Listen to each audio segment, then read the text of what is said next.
Sebenarnya gimana posisinya sampai hari ini? Saya kira semuanya bermuara pada Dewan Pimpinan Pusat. Baru kemudian dilengkapi dengan mahar itu. Enggak. Oh enggak juga. P3 enggak P3 seperti enggak mahar ya. Ini P3 kan pendukung Nova Iriansyah. Iya. Masa enggak ada bantuan? Kita begini, Iya. bukan Nova Iriansyah yang kita bantu, yang kita dukung. Iya. Tetapi yang kita lihat adalah kepentingan masyarakat. Lantas kenapa sudah 4 bulan SK-nya nggak turun-turun? Nah inilah uniknya. Iya. Aceh dibandingkan dengan daerah lain. Iya. Tapi kan nggak mungkin lah sampai 4 bulan lebih belum muncul. Ya saya kira terlalu banyak perasaan yang harus dipertimbangkan. Oh, perasaan. Politik kadang-kadang harus mempertimbangkan.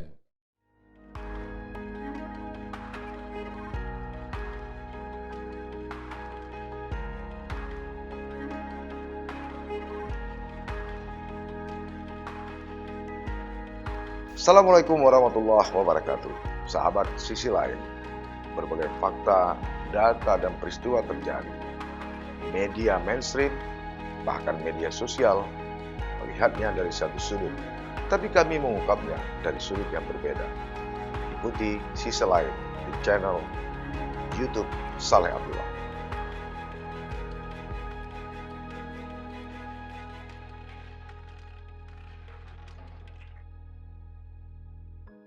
Assalamualaikum warahmatullahi wabarakatuh. Waalaikumsalam warahmatullahi wabarakatuh. Sahabat sisi lain, sejak berakhir musyawarah wilayah Partai Persatuan Pembangunan Aceh tanggal 29 Mei 2021 lalu hingga saat ini atau nyaris 4 bulan lebih telah berlalu, belum ada keputusan dari pimpinan pusat atau Dewan Pimpinan Pusat Partai Persatuan Pembangunan terkait ketua atau siapa sosok yang dipercaya untuk memimpin partai terbesar umat Islam ini untuk 5 tahun berikutnya. Apa sebenarnya yang terjadi? Sementara formatur telah dibentuk dan dipilih, lobby-lobby telah dilakukan, kompromi-kompromi telah dilaksanakan, namun tanda-tanda kapan akan munculnya sosok pemimpin Partai Persatuan Pembangunan Aceh ini belum juga muncul ke permukaan. Itu sebabnya kami mengundang Tengku Haji Amri M. Ali. Beliau sebelumnya adalah Ketua Umum DPW P3 Aceh. Kabarnya disebut-sebut amanah itu akan kembali diberikan. Namun bagaimana kepastiannya, kita coba tanyakan langsung kepada Tengku Amri. Assalamualaikum Tengku. Waalaikumsalam warahmatullahi wabarakatuh. Sehat Tengku ya? Alhamdulillah. Walaupun belum tentu siapa ketua gitu ya. Yeah. Sebenarnya gimana posisinya sampai hari ini? Saya kira semuanya bermuara pada Dewan Pimpinan Pusat. Ya. Karena memang ada perbedaan proses dan mekanisme penentuan susunan personalia pengurus Dewan Pimpinan Wilayah. Ya. Hasil muswil hari ini dengan muswil yang lalu. Kalau dulu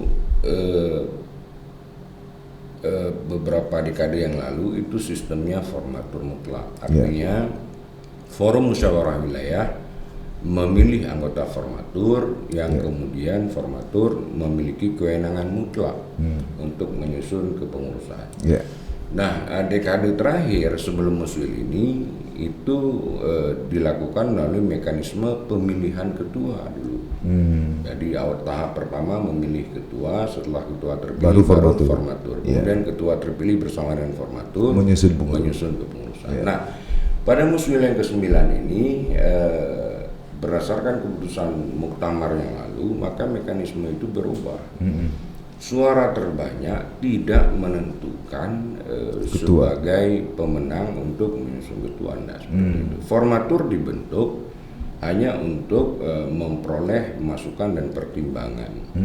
Ada beberapa perbedaan ya antara muswil yang lalu dengan muswil saat ini. Yang pertama, sistemnya pemilihan formatur.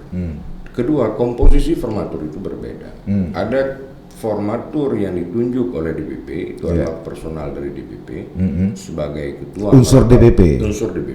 ketua merangkap anggota formatur. Kemudian ada unsur DPW yang dipilih dalam forum muswil, kemudian ada unsur Dewan Pimpinan Cabang. Nah, 7 orang formatur inilah yang diberikan kewenangan untuk menyusun komposisi kepengurusan. Nah, susunan itu hanya bersifat pertimbangan.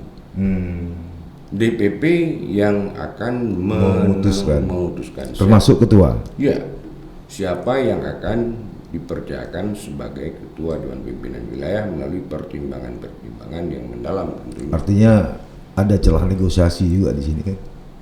Boleh. Karena ini memang politik. Politik, negosiasi, lobby itu ya. Sangat tergantung take and give, ya kan, lobby politik, intervensi politik, pengaruh politik, saya kira terbuka. Take and give tadi dalam bentuk mahar? Take and give itu kan dalam bentuk prestasi, dalam bentuk pengabdian, dalam bentuk kapasitas, kapabilitas, integritas, ya kan. Kualitas. Baru kemudian dilengkapi dengan mahar gitu ya? Enggak.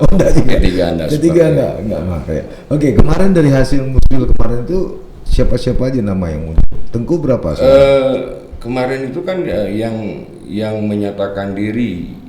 Jadi tidak ada mekanisme pendaftaran calon ketua.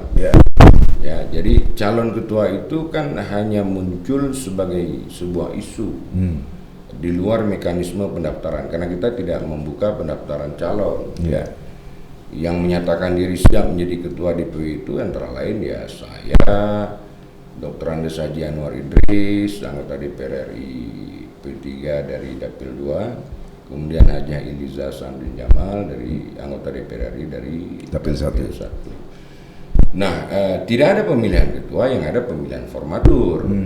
Jadi formatur yang terpilih itu satu orang dari unsur DPP sebagai ketua formatur, Saudara Fitri Gayo.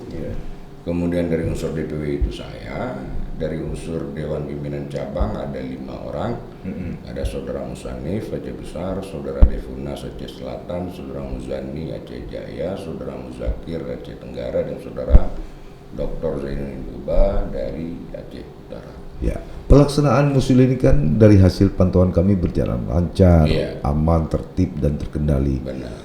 Lantas kenapa sudah 4 bulan SK-nya nggak turun-turun? Nah, inilah uniknya Aceh dibandingkan dengan daerah lain. Kenapa? Karena pertimbangan DPP itu sangat sulit, sangat mendalam. Berawal dari hasil pemilu 2019 kemarin, di mana saat itu P3 kan baru keluar dari konflik internal yang luar biasa. Sejarah P3 itu konflik yang sangat luar biasa. Nah, kedua, P3 juga diterpa oleh isu pendukung penistaan agama. Waktu itu ya DKI Jakarta mendukung Ahok. Tambah lagi persoalan Eros dan Jarod di Sumatera Utara. Kemudian ada isu trouble lagi, kita pendukung koalisi Jokowi, koalisi semangka, dalam merah di luar hijau, kan begitu. Nah, terus yang terakhir ada tragedi yang menimpa Ketua Umum DPP, Saudara Romahur Muzi. Nah, ini kan trouble politik yang luar biasa. Sangat menyulitkan bagi kader P3, fungsionaris P3 untuk bekerja di lapangan. Tetapi semua orang memprediksi waktu itu P3 tidak akan bangkit, tidak akan melewati electoral threshold atau parliamentary threshold, ambang batas. P3 akan tersungkur. Nah, setelah pemilu kemudian kita lihat semua daerah itu perolehan suara dan kursi P3 anjlok. Justru Aceh, daerah basis Prabowo yang menang 86%, P3 grafiknya naik. Kursi DPR RI dari 1 kita dapat 2. DPR kita bertahan walaupun bergeser Aceh 1 ke Aceh 2. Nah, ini menjadi pertimbangan DPP yang sangat mendalam. Mereka mengkaji kenapa itu bisa terjadi. Kenapa justru ketika P3 trouble daerah lain semua grafiknya meluncur ke bawah, justru P3 Aceh naik. Dan di sini basisnya Prabowo. Ada apa? Tapi kan nggak mungkin lah sampai 4 bulan lebih belum muncul. Ya saya kira terlalu banyak perasaan yang harus dipertimbangkan. Oh, perasaan. Politik kadang-kadang harus Harus mempertimbangkan. ya, Bukan karena lobby-lobby kuat. Bukan. Anwar P3 Idris punya jalur sendiri, enggak juga. Iliza punya, Tengku Amri punya jalur sendiri. Saya kira enggak. Atau negosiasi paket yang belum selesai. Kabarnya kalau Anwar Idris ketua, sekretarisnya Musanif. Kalau Tengku Amri ketua, sekretarisnya Iksanuddin. Kemudian terjadi kocok ulang, ada muncul nama Ilmiza, adiknya Eliza. Saya kira itu kan hal yang sangat wajar dalam politik ya. Apalagi ketika banyak pihak yang ingin memang menjadi pimpinan di P3. Jadi tidak ada istilah mutlak-mutlakan ya kan. Awalnya sih keinginan kita memang saya menginginkan ya semua orang saya dan yang lain juga begitu. Tapi udah akhirnya kan DPP harus berpikir akomodatif, kepentingan lembaga, kepentingan partai, kepentingan ke depan. Saya kira DPP harus akomodatif. Pak Amri mewakili Masyumi atau apa? Kalau saya Perti. Kalau Anwar Idris NU. Kalau Iliza Parmusi. Ya. Tapi di Aceh lebih dominan Perti ya. Saya kira kita tidak berpijak ke situ kemarin. Bahkan tidak pernah berbicara itu. Politik lagi. pelangi itu nggak berlaku. Tidak. Kita tidak lagi bicara sektarian, tidak bicara lagi unsur, tidak bicara lagi latar belakang. Tapi yang kita bicarakan adalah kapasitas. Karena terlalu banyak pertimbangan. Pertimbangannya secara individual itu, personal itu kan pada kemampuan. Kemudian kemampuan itu menyangkut dengan kualitas, kapasitas. Terus yang kedua pada popularitas. Kemudian yang ketiga pada elektabilitas. Ya. Nah ini mungkin yang menjadi pertimbangan DPP. Ada yang calon ya sekarang anggota legislatif yang mereka dianggap lebih layak memimpin partai karena memang mereka dipilih, ya kan? Ada yang menganggap ini bukan legislatif. Kenapa tidak terpilih? Mungkin karena tidak dipilih. Jadi ini kan menjadi pertimbangan semua. Nah, saya kira yang paling penting adalah dalam partai adalah yang pertama semangat pengabdian, adanya idealisme politik. Kalau saya sih berpikir bukan saya yang harus terpilih pada saat pemilu, tapi yang saya inginkan P3 itu harus ada kursi. Siapapun yang terpilih adalah orang yang ada di daftar caleg. Jadi itu dulu yang harus kita bangun. Punya jiwa besar, partai ini harus besar, bukan saya. Kalau partai besar, saya di dalamnya pasti besar. Jadi semangat pengabdian itu. Tapi sempat ada koalisi apa penyelamat kemarin yang menduduki kantor selama beberapa jam? Bukan menduduki, tapi menyampaikan aspirasi. Oh, aspirasi. Iya, biasa. Oke, kita kembali ke Aceh. P3 tidak menerima mahar. Berarti Musfil kemarin nggak ada bantuan dong dari Nova? Nggak ada ya, tapi bisa jalan ya. Alhamdulillah. Tapi P3 kan pendukung Nova Iriansyah. Masa nggak ada bantuan? Kita begini, bukan Nova Iriansyah yang kita bantu, yang kita dukung. Tetapi yang kita lihat adalah kepentingan masyarakat. Nah, ketika kita berbicara tentang misalnya program multi-years kemarin, nah yang kita bicarakan adalah multi-years itu programnya apa? Pembangunan jalan di mana? Untuk menghubungkan daerah terpencil. Kenapa itu? Penting nggak? Nah, ada masyarakat di sana sangat mengharapkan akses jalan. Nah, oleh karena kita dukung itu. Bukan karena Novanya, bukan karena ada sesuatunya, enggak. Tapi kemudian P3 memilih jalan sendiri, menolak. Tar dulu. Nah, setelah itu masalah misalnya impeachment, masalah apa? Interpelasi. Nah, kita melihat kalau ini terus-terusan terjadi, kapan kita membangun Aceh? Kalau terus kita berkonflik, hari ini naikkan gubernur 1 tahun, ya turunkan, terus pilih lagi, turunkan lagi, nggak akan pernah bisa membangun. Nah, kita coba melihat dulu itu.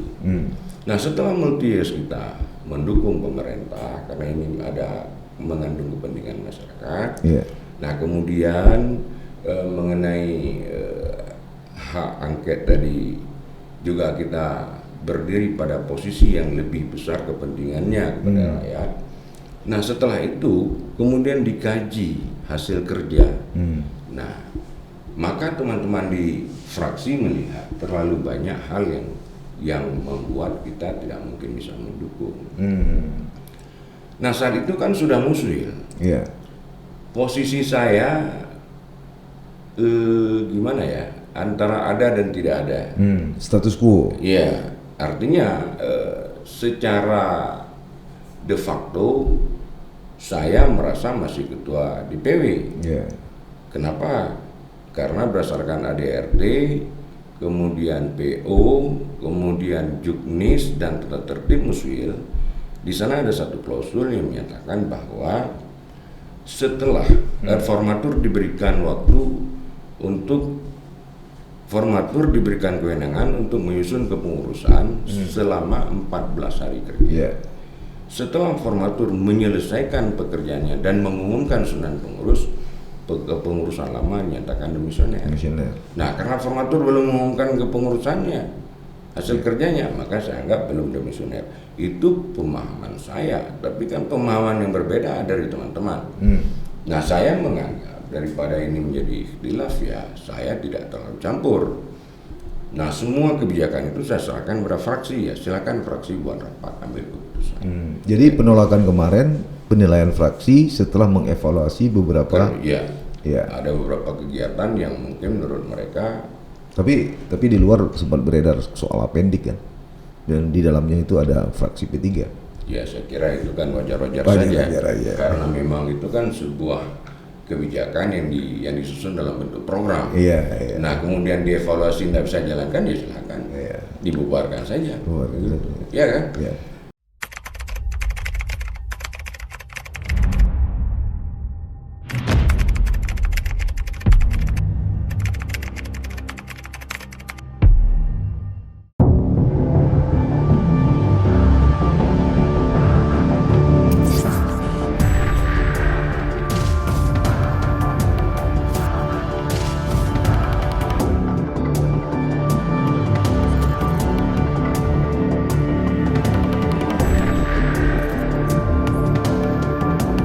Baca modus baru lurus. Sampai kapan itu P3 akan berbeda? Sampai selesai Nova atau saya kira bukan persoalan berbeda dengan Nova. Iya. Saya kira kita hanya melihat, akan mempelajari setiap kebijakan dan program.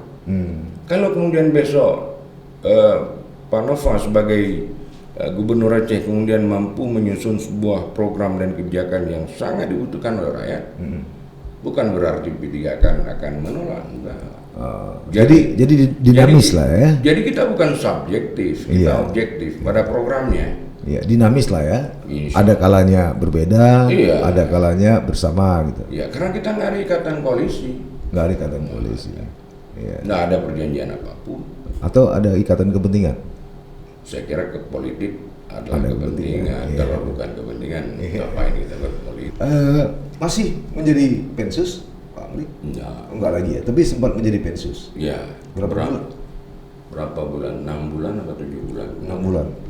Tengku Amri mundur sendiri atau memang selesai tugasnya sebagai Pensus? Saya juga diangkat, nggak pernah dipertanyakan. Mundur juga nggak pernah disampaikan. Karena sampai hari ini saya nggak terima SK apa-apa. Oh, nggak terima SK. Honor ada terima ya? Nggak juga. Oh, nggak juga.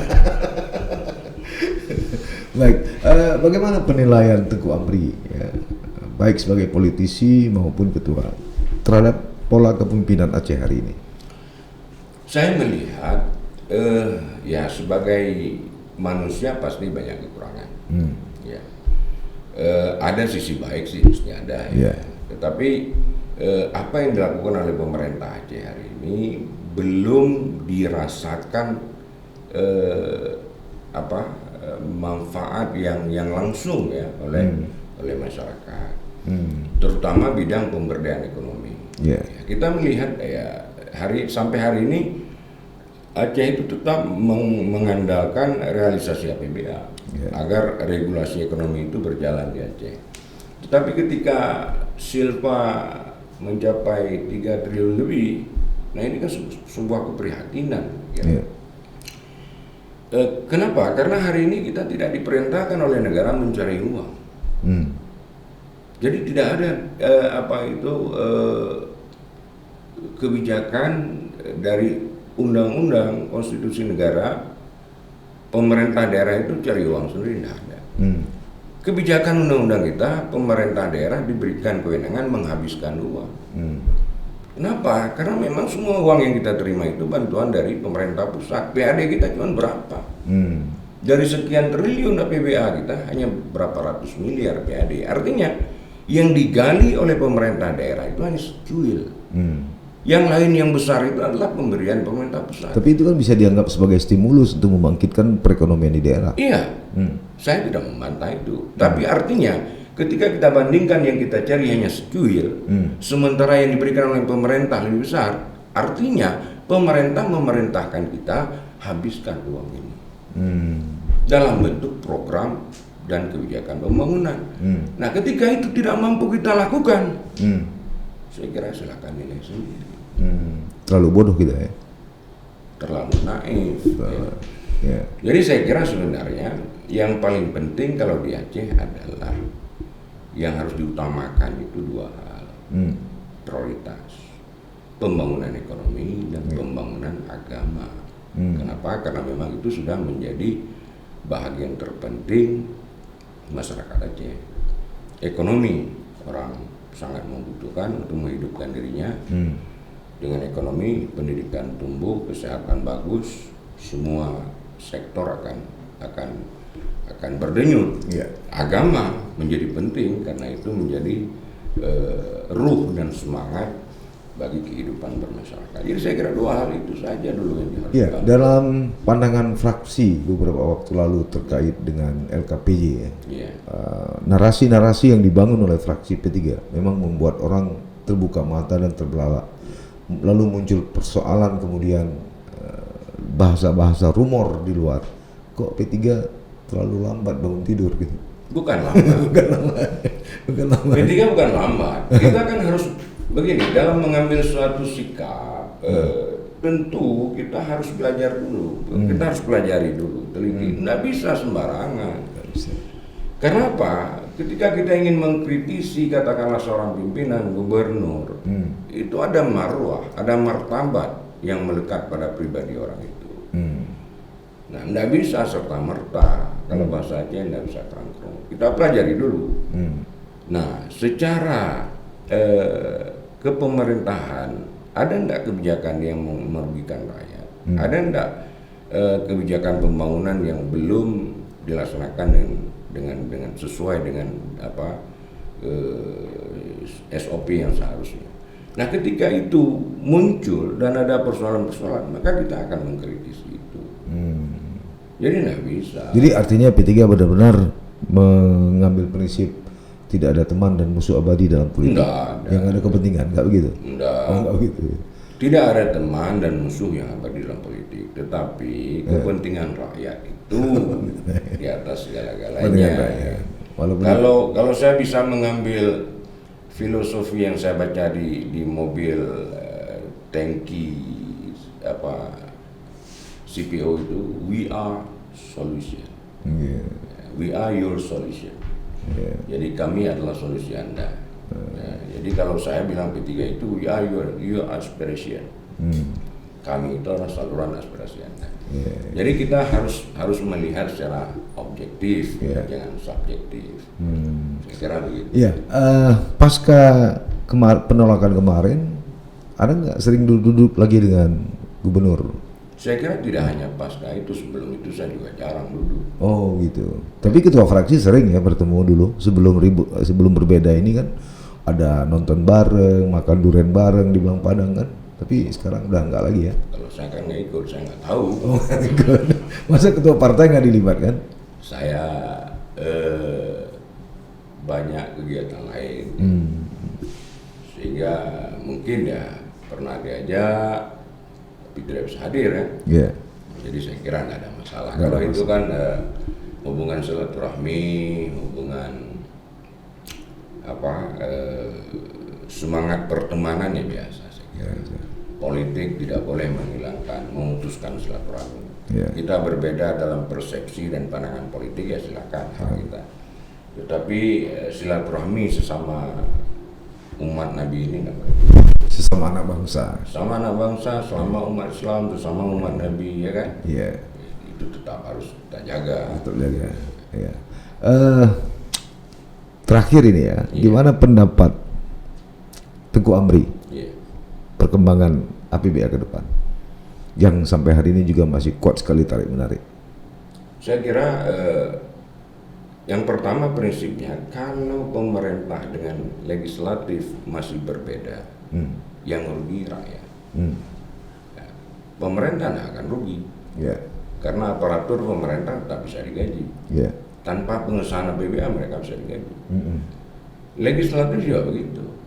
Mau bagaimanapun bentuk APBA, mereka juga tidak akan merasa dirugikan, karena secara finansial mereka terima setiap remunerasi mereka itu mereka terima.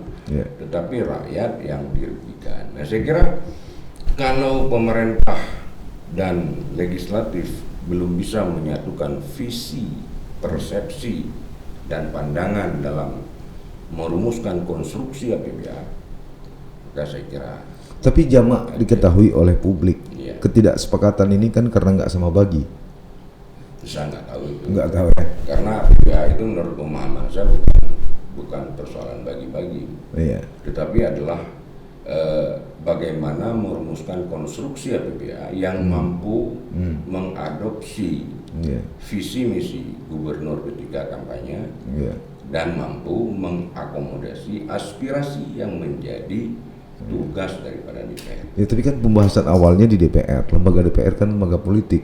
Ya, tentu kan ada cincai-cincai juga. Namanya pembahasan itu kan tidak boleh satu arah, harus dua arah. Ya, artinya memang harus ada porsi dong.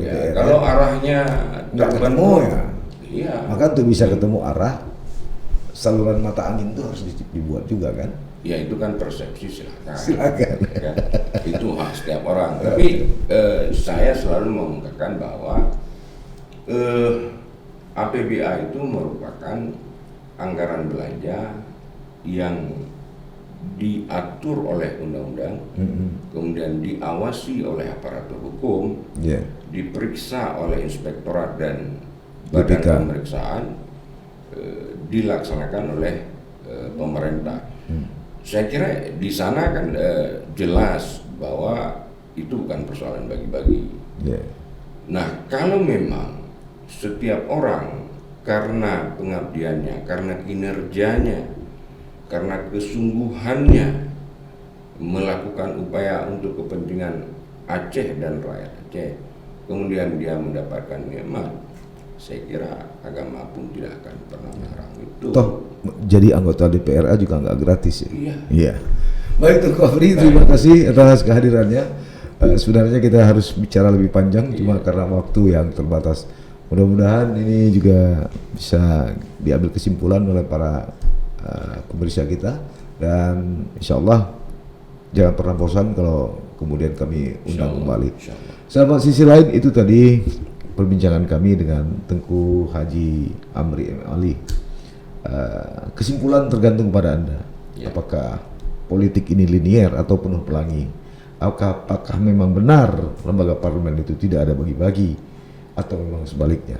Sampai bertemu di sesi berikutnya. Assalamualaikum warahmatullahi wabarakatuh. Waalaikumsalam warahmatullahi wabarakatuh.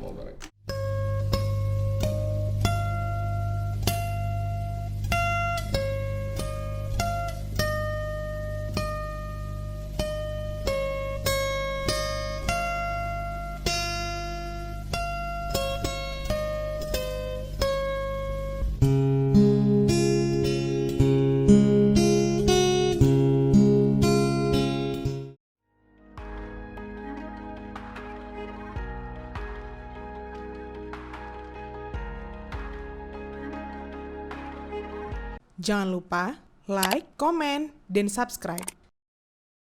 Serta aktifkan lonceng notifikasi.